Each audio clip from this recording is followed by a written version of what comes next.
আমন্ত্রণ জানাচ্ছি নিপুণ রেজাস রেসিপিতে। আজকে আমি ইলিশ পাতুরি রান্না করে দেখাবো।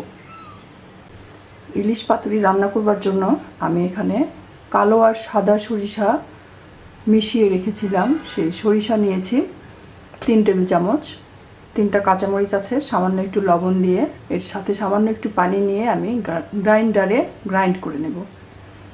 এবার আমি মাছগুলো ম্যারিনেট করে নেব। গ্রাইন্ড করা সরিষা বাটা নিয়ে নিলাম, লবণ নিয়েছিলাম কিছুটা, আর সামান্য একটু লবণ নিলাম। নিচ্ছি 1/3 টিস্পুন হলুদ গুঁড়ো, 1/3 টিস্পুন লাল মরিচ গুঁড়ো। মশলাটা মাখিয়ে নিলাম।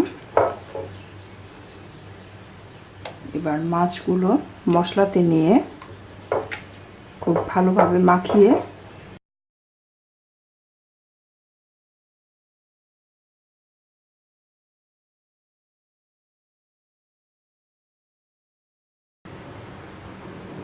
এর সাথে আমি নিয়ে নিলাম সামান্য একটু সরিষার তেল। তেলটা অবশ্যই সরিষার তেল নিলেই ভালো হয়।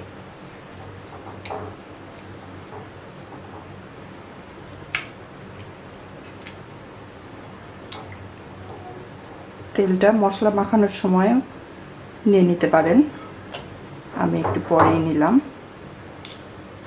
এবার ম্যারিনেট করব 10 মিনিটের জন্য। মোড়ানোর জন্য যে কলা পাতাগুলো ব্যবহার করব আমি, সেই পাতাগুলোকে চুলা জ্বালিয়ে একটুখানি আঁচ দিয়ে নেব। চুলাতে ধরলে দেখবেন পাতাগুলোর একটা চকচকে ভাব চলে আসে। এই চকচকে ভাব যখন চলে আসবে তখনই বুঝবেন পাতাগুলোতে আঁচ দেওয়া হয়ে গেছে। এই পাতাতে আঁচ দেওয়ার ফলে মাছগুলো মোড়ানোর সময় পাতাগুলো ভেঙে যাবে না।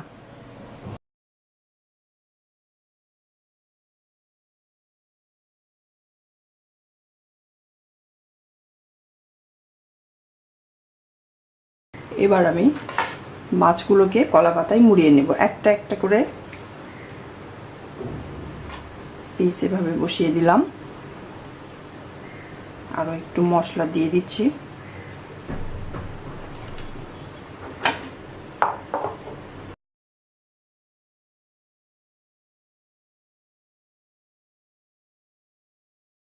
হয়ে গেছে। এভাবে সবকটি মাছের পিস আমি পাতা দিয়ে মুড়িয়ে নেব। মাছের পিসগুলোকে আমি এভাবে কলা পাতায় মুড়িয়ে নিয়েছি। চুলাতে একটা ফ্রাই প্যান বসিয়ে দিয়েছি। প্যানটা গরম হয়ে গেছে, চুলার আঁচ একদম কমিয়ে দিলাম। যে মাছের পিসগুলো আমি কলা পাতায় মুড়িয়ে রেখেছি, পিসগুলোকে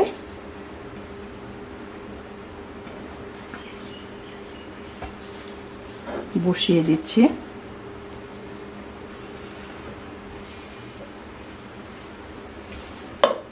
ঢাকনা দিয়ে ঢেকে দিচ্ছি 10 মিনিটের জন্য। 10 মিনিট হয়ে গেছে। এবার আমি পাতুরিগুলোকে উল্টিয়ে দিচ্ছি।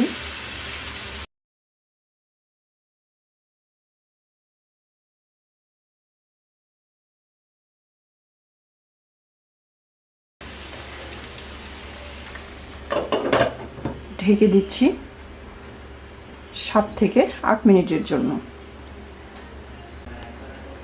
তৈরি হয়ে গেছে আমার ইলিশ পাতুরি। চুলা নিভিয়ে দিলাম। আমি এবার এটা খুলে দেখিয়ে দিচ্ছি।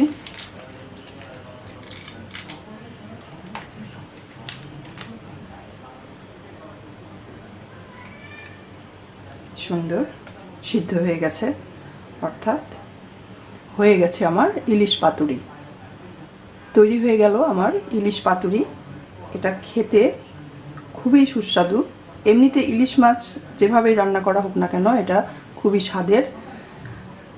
এভাবে ভিন্ন স্বাদের একটি ইলিশের রেসিপি খুব সহজেই আপনারা তৈরি করে নিতে পারেন।